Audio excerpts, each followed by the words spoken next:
So this is Tim Mordar with The Beat, chatting with the voices of Pinky and the Brain, Rob Paulsen, and Maurice LaMarche about the latest season of Animaniacs on Hulu. How you guys doing? Yes. Doing Beautiful. well, my friend. Ready Really to take well. over. Yes, we're breathing and not in jail, but the day's not over yet. Boy. So one of my favorite series right now, also on Hulu, is Only Murders in the Building with Steve Martin and Martin Short. Love it. And it only recently dawned on me when they hosted SNL not too long ago that their kind of personal and professional relationship, it's not too dissimilar to what you and Mo have. I'm just curious if that comparison is an accurate statement.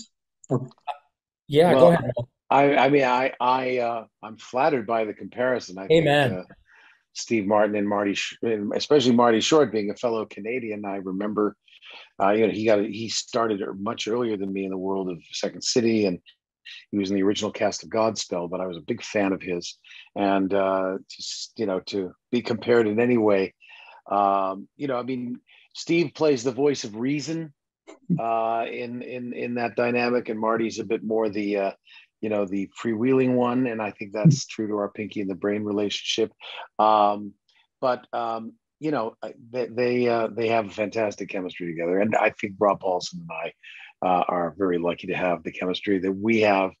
We're dear friends in real life, and unlike Pinky and the Brain, we can express that Yeah. because with Pinky and the Brain, one can express it, and the other one is just quiet, Pinky, or I shall have to hurt you. Okay. So yes, but we've had so much fun Oh, these 3 seasons with Hulu, and we're grateful to them for letting us bring these characters back. And we'll always cherish this time. And yes, it's bittersweet. We have to say goodbye for now, but you never know. The reboot it seems to be a creature of the 21st century. So we might get to reboot someday. You never know, no. or some other form, perhaps puppet shows or a Yeah. feature film, maybe. I don't know. It A, would be a great. feature puppet show. Yeah. Yeah. Yeah. so during lockdown, I really got into Monty Python, and it's only now as an adult do I kind of really realize and appreciate how much Python really influenced Animaniacs. I'm just curious if you could still feel that Monty Python influence with this new Animaniacs revival. Well, especially I think so, especially with some of the episodes that take place in medieval times. Yeah. Not the trademarked place to celebrate your child's birthday, but actual times that were during the medieval period. Um, the minstrel singing, very reminiscent of of the Oh, my dragon to sleepy yeah, land. Yeah. yeah, the Spamalot and Yeah. Holy Grail singer.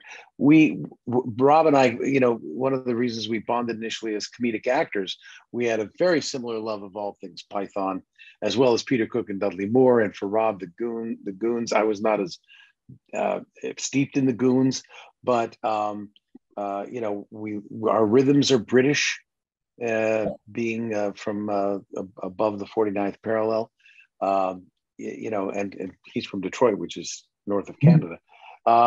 So, there is that. There is a certain Python-esque sensibility, or certainly British comedy sensibility, the way we approach comedy. Absolutely. And Pinky was utterly inspired by the Pythons. 100%.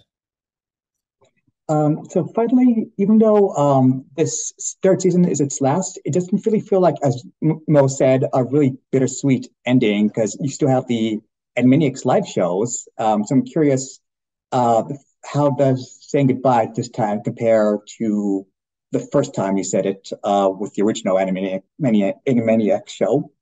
It's still bittersweet, but we won the lottery, man. We got to do this again with our buddies, people who we know each other's children, we know each other's parents, and console one another when our parents pass. We're like family, and then we are family, not like family, we are. And to do it again with Mr. Spielberg again is fantastic. But this is a little different, as Mo has kind of alluded to in some of our chats. That, hey, man, people love this show right now. And when Maurice and I and Randy Rogel, our genius pal who writes all the music, we go, as you mentioned, the Animaniacs in concert on the road. And let me tell you, the mean age of the audience, Tamer, is, I don't know, 40, 45. And it's their kids and sometimes their grandkids. Man, it's never say never. We may be having this same chat in another 5 years. I don't know. But if it stops right now, it is much more than we could have ever hoped for. Yeah, it's been a wonderful run. Yeah. Guys, it's been a pleasure as always. Hopefully this won't be the last time we've seen Animaniacs or Pinky and the Brain. Well, thank you, Tamer. For Thank you, Tamer. God's checkbook. Narv. Thanks. Bye.